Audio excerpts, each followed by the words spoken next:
তো এবার যেটা আসবো সেটা হচ্ছে কণা সংখ্যা নির্ণয়। মানে এক একটা ইউনিট সেলে, প্রত্যেকটা ইউনিট সেলে কটা করে অ্যাটম থাকে। আমি দেখতে পাচ্ছি কোনোটার ক্ষেত্রে আটটা কর্নারে থাকছে, কোনোটার ক্ষেত্রে কর্নার প্লাস প্রত্যেকটা পৃষ্ঠতলে থাকছে। কিন্তু এদের যে কণা সংখ্যা, টোটাল যে নাম্বার অফ অ্যাটমস সেটা কত। যদি আমি একটা ফার্স্টে ঘনকাকার আমি সিম্পল কিউবিক ইউনিট সেলের ক্ষেত্রে দেখবো, বা সরল যে ঘনকাকার একক সেটার ক্ষেত্রে দেখবো, এর কি প্রত্যেকটা কোণাতে কৌণিক বিন্দুতে একটা করে অ্যাটম আছে, প্রত্যেকটা কৌণিক বিন্দুতে অ্যাটম আছে। ঠিক আছে, তো আমি যদি সাপোজ এই কৌণিক বিন্দুটা আমি ধরে নিলাম, এই কৌণিক বিন্দুতে যে অ্যাটমটা আছে আমি সেটা ধরে নিলাম। তো এই অ্যাটমটা কটা একক কোষের অংশ, এই অ্যাটমটা কটা ঘনকের অংশ, আমি যদি এই অ্যাটমটা ধরি সেটা কটা অ্যাটমের মধ্যে, কটা একক কোষের মধ্যে অ্যাটমটা আছে সেটা দেখব। এই অ্যাটমটার মানে এই ঘনকের পাশে আমি একটা ঘনক আঁকতে পারি,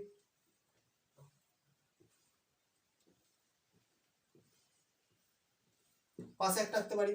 আবার কি করতে পারি, এর পিছনের দিকে আমি সেম ভাবে আঁকতে পারি। পুরোটা আমি আর আঁকছি না, জাস্ট বোঝানোর জন্য আমি দেখাচ্ছি। পিছন দিকে একটা আঁকতে পারি। আবার কোথাও নিচের দিকে আমি চারটা আঁকলাম, সেম ভাবে আমি ওপরের দিকে আমি আরো চারটা আঁকতে পারবো। এই যে একটা, যদি ওপরের দিকেটা আমি এখন আঁকছি না, এই যে আমি যে অ্যাটমটা আছে এখানে, যে পরমাণুটা আছে, তার আমি নিচের দিকে কোথাও সামনে দুটো পিছনে দুটো, যদি আমি মানে এই যে পরমাণুটা আছে সেটা যদি আমি গোলক ধরি, একটা পরমাণু মানে তো একটা গোলক, এখানে তো গোলক আকার ধরা হয়। তো এই গোলকের আমি যদি অর্ধেকটা নিই, এই গোলকের আমি অর্ধেকটা নিয়েছি, তো সেই অর্ধেকটাতে দেখছি কটা একক কোষের মধ্যে আছে। একটা পরমাণুর যে অর্ধেকটা সেটা কটা একক কোষের মধ্যে আছে, 4টে একক কোষের মধ্যে আছে আমরা দেখতে পাচ্ছি। তাহলে যদি টোটাল আমি গোলকটা কমপ্লিট করি, যদি টোটাল গোলকটা কমপ্লিট করি, তাহলে কটা থাকবে, 4টে প্লাস আরো উপরে 4টে, মোট তাহলে কটা একক কোষের অংশ, একটা পরমাণু যে কর্নারে থাকা এক একটা অ্যাটম কটা একক কোষের অংশ, নিচে 4টে দেখতে পাচ্ছি আর উপরে 4টে, মানে টোটাল 8টি একক কোষের অংশ।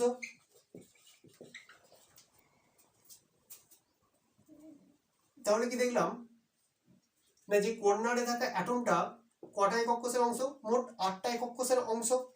তাহলে এই অ্যাটমটার এই শুধুমাত্র এই একক কোষটার জন্য অবদান কত, এই অ্যাটমটার অবদান এই একক কোষটার জন্য কত হবে, তাহলে 1/8 অংশ, মানে একটা একক কোষের জন্য কত অবদান, তাহলে 1/8 অংশ। তাহলে আমি এখান থেকে বোঝাতে চাইলাম যে ঘনক, যদি আমি সরল একক কোষের ক্ষেত্রে যদি আমি কণার সংখ্যা আমি নির্ণয় করতে চাই বা নাম্বার অফ অ্যাটমস নির্ণয় করতে চাই, তাহলে কি হবে, মোট কটা কর্নার আছে, কটা কৌণিক বিন্দু আছে, একটা সরল একক কোষ। আমি এবার পুরো এই স্ট্রাকচারটা মুছে দিলাম, দিয়ে একটা শুধুমাত্র সরল একক কোষ আঁকছি আমি, একটা ইউনিট সেল আঁকলাম। এই যে এর শুধু কটা থাকে, 8টা কর্নারে থাকে অ্যাটমগুলো, মোট তাহলে কটা কর্নার আছে, 8টা কর্নার আছে, ইনটু এক একটা অ্যাটমের ওই একক কোষের জন্য অবদান কত দেখলাম, 1/8 অংশ। কারণ একটা কর্নারে অবস্থিত একটা পরমাণু 8টা একক কোষের মধ্যে সমানভাবে বিন্যস্ত হয়ে আছে, মানে 8টা একক কোষের ভাগ, একটা কর্নারে অবস্থিত একটা পরমাণু 8টা একক কোষের ভাগ, তার মানে শুধুমাত্র একজন কত ভাগ পাবে, তাহলে 1/8 অংশ। বুঝতে পারলাম? আমি আবার আরেকবার রিপিট করছি, কর্নারে অবস্থিত একটা পরমাণু কটা একক কোষের ভাগ দেখছি, 8টা একক কোষের ভাগ, তাই তো? তাহলে 8টা একক কোষের প্রপার্টি, তাহলে শুধুমাত্র একটা একক কোষ কতটা প্রপার্টি পাবে, ওই কর্নারের অ্যাটমটা কতটা প্রপার্টি পাবে, 1/8 অংশ পাবে। তাহলে সরল একক কোষের ক্ষেত্রে মোট কণার সংখ্যা কত, 8টা কর্নার আছে, ইন্টু মানে একটা একক কোষের জন্য ওই কর্নারের অবদান কত, ওই যে অ্যাটমটা আছে তার অবদান কত, 1/8 অংশ। তাহলে কত হলো, 8 × 1/8 = 1। তাহলে সরল একক কোষের ক্ষেত্রে যে মোট পরমাণু সংখ্যা বা নাম্বার অফ অ্যাটম কত, 1। কারণ কি, সরল একক কোষের ক্ষেত্রে শুধুমাত্র কর্নারই থাকে, তার জন্য মোট টোটাল যে নাম্বার অফ অ্যাটম, এটা কি নাম্বার অফ অ্যাটম বা কণা সংখ্যা, এটা গেল সরল একক কোষের ক্ষেত্রে। এবার আমি দেখব, এখানেই দেখছি পৃষ্ঠকেন্দ্রিকের ক্ষেত্রে, পৃষ্ঠকেন্দ্রিক বা ফেস সেন্টারের ক্ষেত্রে, face centred cubic unit cell, যেটাকে আমি শর্টে FCCও লিখতে পারি। তো এটা আমি ফার্স্টে আমি আঁকবো।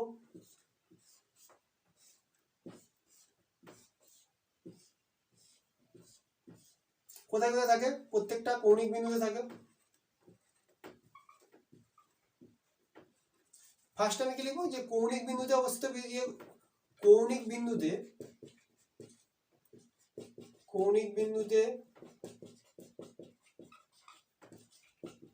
অবস্থিত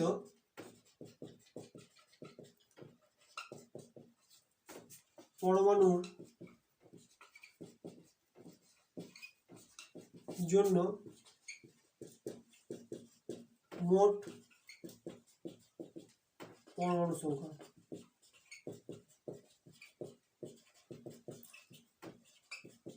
কত? কটা কৌণিক বিন্দু আছে? 8টা কৌণিক বিন্দু আছে। এক একটার জন্য অবদান কত? 1/8 অংশ। তাহলে 1 কৌণিক বিন্দুতে যে পরমাণুগুলো আছে, তাহলে তাহলে যদি আমি এক কথায় বলতে চাই, তাহলে কৌণিক বিন্দুতে টোটাল কটা পরমাণু আছে? 1টা পরমাণু আছে। ঠিক আছে, এবারে এটা বুঝছি আমি। আর কোথায় থাকে? পৃষ্ঠকেন্দ্রিকের ক্ষেত্রে প্রত্যেকটা তলের পৃষ্ঠতলের যে কেন্দ্রবিন্দু সেখানে থাকে, সামনে একটা পিছনে একটা। এবারে এক একটা পৃষ্ঠতল, এক একটাই আমি সামনের, যদি আমি পৃষ্ঠতলটা ধরে নিই, সামনের পৃষ্ঠতলে ধরছি, এটা সেন্টার কেন্দ্রবিন্দু, সামনের আমি পৃষ্ঠতলটা ধরে নিলাম। এই যে কেন্দ্রবিন্দুটা আছে, এটা এই যে কেন্দ্রবিন্দু বা এখানে একটা অ্যাটম আছে, তো এই অ্যাটমটা কটা একক কোষের অংশ? তো পৃষ্ঠতলে অবস্থিত যে অ্যাটমটা আছে সেটা কটা একক কোষের অংশ? 2টো একক কোষের অংশ, একটা পিছনেরটা একটা সামনেরটা, আর কোনো নেই, একটা পিছনের একটা সামনের। তাহলে এক একটা একক কোষের জন্য ওই পরমাণুর অবদান কত? এই যে আমি পৃষ্ঠতে অবস্থিত, পৃষ্ঠতলে যে কেন্দ্রবিন্দুতে অবস্থিত যে পরমাণুটা, সেটা শুধুমাত্র একটা একক কোষের জন্য অবদান কত? হাফ। কারণ এটা এর ভাগ কটা আছে? এই যে পরমাণুটা, এটা দুটো একক কোষের মধ্যে বন্টন করা আছে, ভাগ করা আছে। তাহলে একটা একক কোষ কতটা পাবে? হাফ পাবে, অর্ধেকটা পাবে। ঠিক আছে, তাহলে এর অবদান কত? হাফ।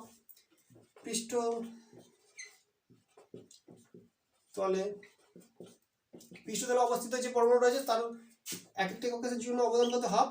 আর এখন কটা পৃষ্ঠতল আছে? ঘনকের কটা পৃষ্ঠতল আছে? ঘনকের 6টা পৃষ্ঠতল আছে। তাহলে ইন্টু 6 সমান 3। তাহলে পৃষ্ঠতলে অবস্থিত মোট পরমাণু সংখ্যা কত? 3। আর যে কৌণিক বিন্দুতে অবস্থিত মোট পরমাণু সংখ্যা কত? 1। তাহলে টোটাল কত? টোটাল 3 + 1 সমান 4। তাহলে দেখতে পাচ্ছি যে পৃষ্ঠকেন্দ্রিক যে কিউবিক ইউনিট সেল, তার যে টোটাল পরমাণু সংখ্যা সেটা কত? 4। পৃষ্ঠতলের জন্য 3 আর কৌণিক বিন্দুর জন্য 1, মানে মোট 4। এবার আসছি দেহকেন্দ্রিক বা বডি সেন্টার্ড কিউবিক ইউনিট সেলের মোট কণা সংখ্যা বা পরমাণু সংখ্যা কত সেটা নির্ণয় করব। তো ফার্স্টে তার জন্য আমি একটা আগে দেহকেন্দ্রিক ইউনিট সেল, দেহকেন্দ্রিক একক কোষ আঁকি আগে একটা। তো এর প্রত্যেকটা কৌণিক বিন্দুতে থাকবে পরমাণু, প্লাস কোথায় থাকবে? একটা এর মাঝখানে একটা থাকবে। পুরো যে ইউনিট সেলটা আছে তার মাঝখানে একটা থাকবে, ঠিক মাঝখানে একটা পরমাণু থাকবে। তাহলে আমরা জানি যে কর্নারের জন্য বা কৌণিক বিন্দুর জন্য মোট পরমাণু সংখ্যা কত? 1/8, একটা অবদান 1/8। আর টোটাল কটা কৌণিক বিন্দু আছে বা কর্নার আছে? 8টা। তাহলে মোট অ্যাটম কত এখানে? 1। কর্নারের জন্য অবদান যে মোট পরমাণু সংখ্যা সেটা হচ্ছে 1। এবার যে দেহকেন্দ্রিক, মানে যে দেহের মধ্যে বা বডির যে একদম মাঝখানে যেটা একটা আছে, সেটার অবদান কত? সেন্টারে যেটা আছে, সেন্টারের জন্য অবদান কত? 1। 1 কেন হবে? কারণ এই যে এই পরমাণুটা আছে সেটা শুধুমাত্র একটা একক কোষেরই অংশ, মাঝখানে আছে যেহেতু, তার মানে শুধু ওই একক কোষটারই অংশ। তাহলে কর্নারে আছে একটা অ্যাটম আর সেন্টারে আছে একটা অ্যাটম। তাহলে টোটাল কটা আছে? টোটাল 1 + 1 সমান 2। তাহলে দেহকেন্দ্রিক একক কোষ বা বডি সেন্টার্ড কিউবিক ইউনিট সেলের জন্য টোটাল পরমাণু সংখ্যা কত? 2। এখানে আমি এন সেন্টার বা প্রান্ত কেন্দ্রিকটা দেখে নেব। প্রান্ত কেন্দ্রিক, তো প্রান্ত কেন্দ্রিকের ক্ষেত্রে যদি আমি একটা একক কোষটা আঁকি,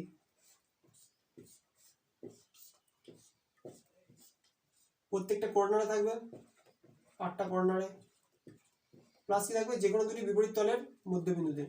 তো 8টা কর্নারের জন্য কত? এটা মুছে দিচ্ছি, এটা পুরোটা মুছে দিলাম। তো এখানে 8টা কর্নারের জন্য কত, কর্নার 8 ইন্টু 1, এটার বলার কিছু নেই, সমান 1টা। আর যদি দুটো বিপরীত তলের যে মধ্যবিন্দু আছে তার জন্য অবদান কত। আমরা আগে যখন ফেস সেন্টার দেখেছিলাম বা পৃষ্ঠকেন্দ্রিক দেখেছিলাম তখন কি দেখলাম যে পৃষ্ঠতলে অবস্থিত যে পরমাণুগুলি তার একটি কক্ষের জন্য ওই পরমাণুর অবদান কত, হাফ, অর্ধেক। তার মানে এখানে কটা আছে, মোট দুটো তলে পরমাণু আছে। তাহলে যে ফেসে অবস্থিত বা পৃষ্ঠতলে অবস্থিত যে পরমাণুগুলি আছে মোট কটা, আগে দেখবো যে কটা মোট তল আছে, দুটো তলে বিন্দু আছে বা দুটো তলে পরমাণু আছে, ইন্টু এক একটার জন্য অবদান কত, হাফ করে। তাহলে হাফ ইন্টু 2 সমান 1। তাহলে টোটাল কত, টোটাল পরমাণু সংখ্যা, টোটাল অ্যাটম সমান 1 + 1 সমান 2। তাহলে প্রান্তকেন্দ্রিকের ক্ষেত্রে টোটাল নাম্বার অফ অ্যাটম সমান 2। তো আমি এখানে ওভারঅল সামারিটা দেখে নেব। প্রথমে কি ছিল, সরল একক কোষ, সরল একক কোষ ছিল, সরল ঘনকাকার একক কোষ ছিল। তার কোথায় কোথায় পরমাণু বা অ্যাটম ছিল, শুধুমাত্র কোথায় ছিল, কৌণিক বিন্দুতে, শুধুমাত্র কৌণিক বিন্দুতে। এর টোটাল পরমাণু সংখ্যা কত, সরল একক কোষের টোটাল পরমাণু সংখ্যা কত, কি লিখেছিলাম, 8 × 1/8 সমান 1। টোটাল নাম্বার অফ অ্যাটম কত, 1। তারপর আসছি পৃষ্ঠকেন্দ্রিক, পৃষ্ঠকেন্দ্রিক কোথায় ছিল, পরমাণুগুলি কৌণিক বিন্দুতে ছিল, কৌণিক বিন্দুতে ছিল, প্লাস কোথায় ছিল, পৃষ্ঠতলের কেন্দ্রবিন্দুতে, পৃষ্ঠতলের কেন্দ্রবিন্দুতে ছিল।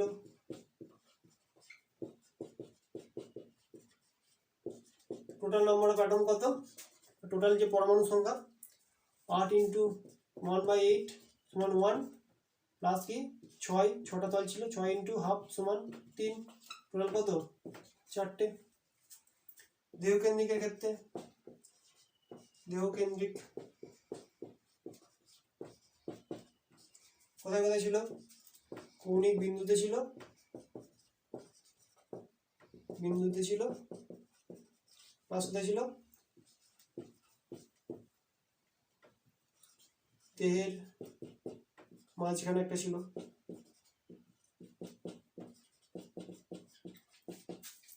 টোটাল অ্যাটম কত, 8 × 1/8 সমান 1, আর দেহের মাঝখানে একটাই ছিল,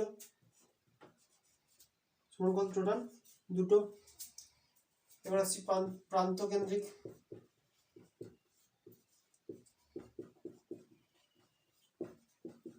কোথায় কোথায় ছিল, কৌণিক বিন্দু ছিল, কৌণিক বিন্দুতে ছিল, প্লাস কোথায় ছিল, বিপরীত তলের পৃষ্ঠতলে,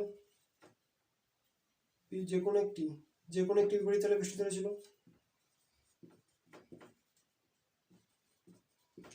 বিপরীত তলের পৃষ্ঠতলের, বিপরীত পৃষ্ঠতলের মধ্যবিন্দুতে ছিল। ঠিক আছে, শোন তাহলে কত, কোণার সংখ্যা কত, মানে নাম্বার অফ অ্যাটম কত, 8 × 1/8 সমান 1, আর 2 × কারণ দুটো পৃষ্ঠতলে ছিল, 2 × হাফ, দুটো বিপরীত পৃষ্ঠতলে ছিল, 2 × হাফ সমান 1। তাহলে এক্ষেত্রে নাম্বার অফ অ্যাটম কত, টোটাল 2।